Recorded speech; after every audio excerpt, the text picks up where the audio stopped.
All right, welcome back, everybody, to the deep dive. We've got a really thought-provoking passage to dig into today, Yeah.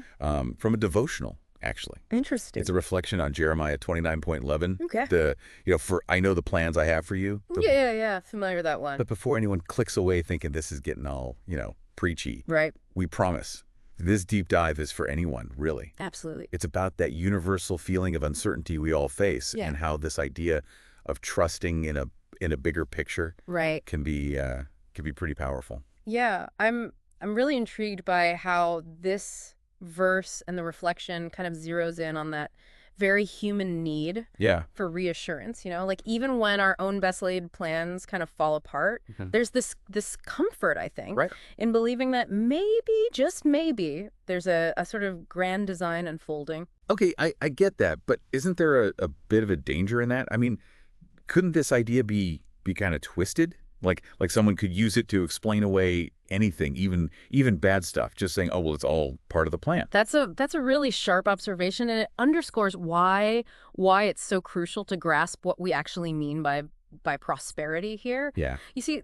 this devotional isn't promising like a life of luxury or a free pass from hardship. Right. It's pointing towards something much deeper, like what the ancient Greeks called eudaimonia. Eudaimonia, interesting. Yeah, it's often translated as flourishing or living well, but it's more than that. It's Yeah. about living in sync with your purpose, pursuing virtue, experiencing a deep sense of fulfillment. It's a process. So it's not so much about the destination, it's about the journey itself and who you become along the way. Precisely. That actually reminds me of have you ever read those books about ikigai? It's that Japanese concept of like your reason for being. Yeah.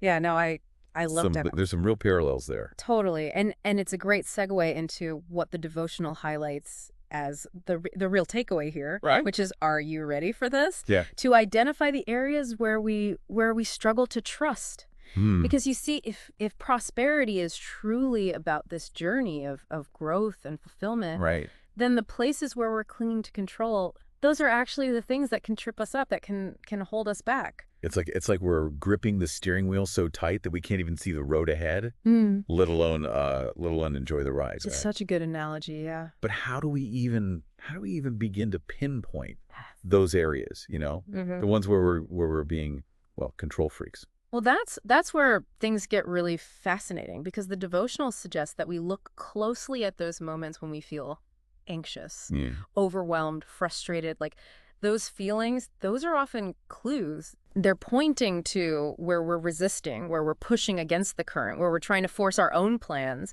instead of being open to a different, maybe a better path.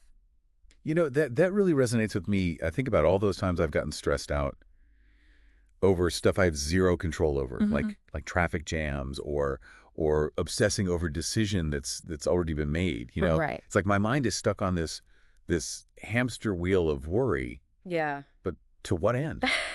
It's not achieving anything. And isn't it interesting how that prayer in the devotional, it captures this so perfectly. Yeah. It says, "Lord, I surrender my plans to you." Powerful. But it's not about passively giving up, right? Right. It's about this conscious choice to release the need to micromanage every single detail. This reminds me a lot of Stoic philosophy. The idea of focusing on what you can control and accepting what you can't. Yeah. It's almost like a mental decluttering, right? You're letting go of all that anxious energy, creating space for something new to come in. Precisely. And for you, I mean, someone who loves to learn and explore new ideas.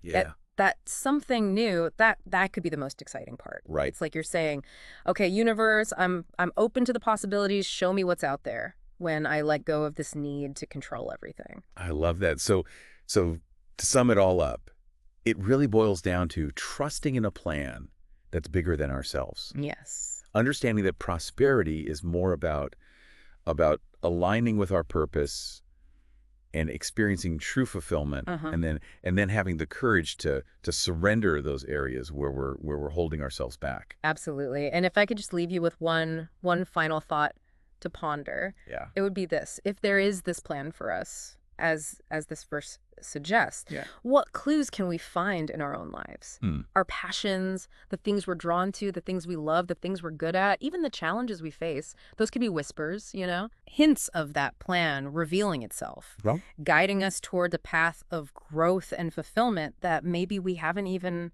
imagined yet. that's something to think about. Yeah. Well, thank you so much for joining us today on the Deep Dive. It's been a pleasure. And we'll see you next time See you then. for another Deep Dive. Absolutely. Bye, everyone.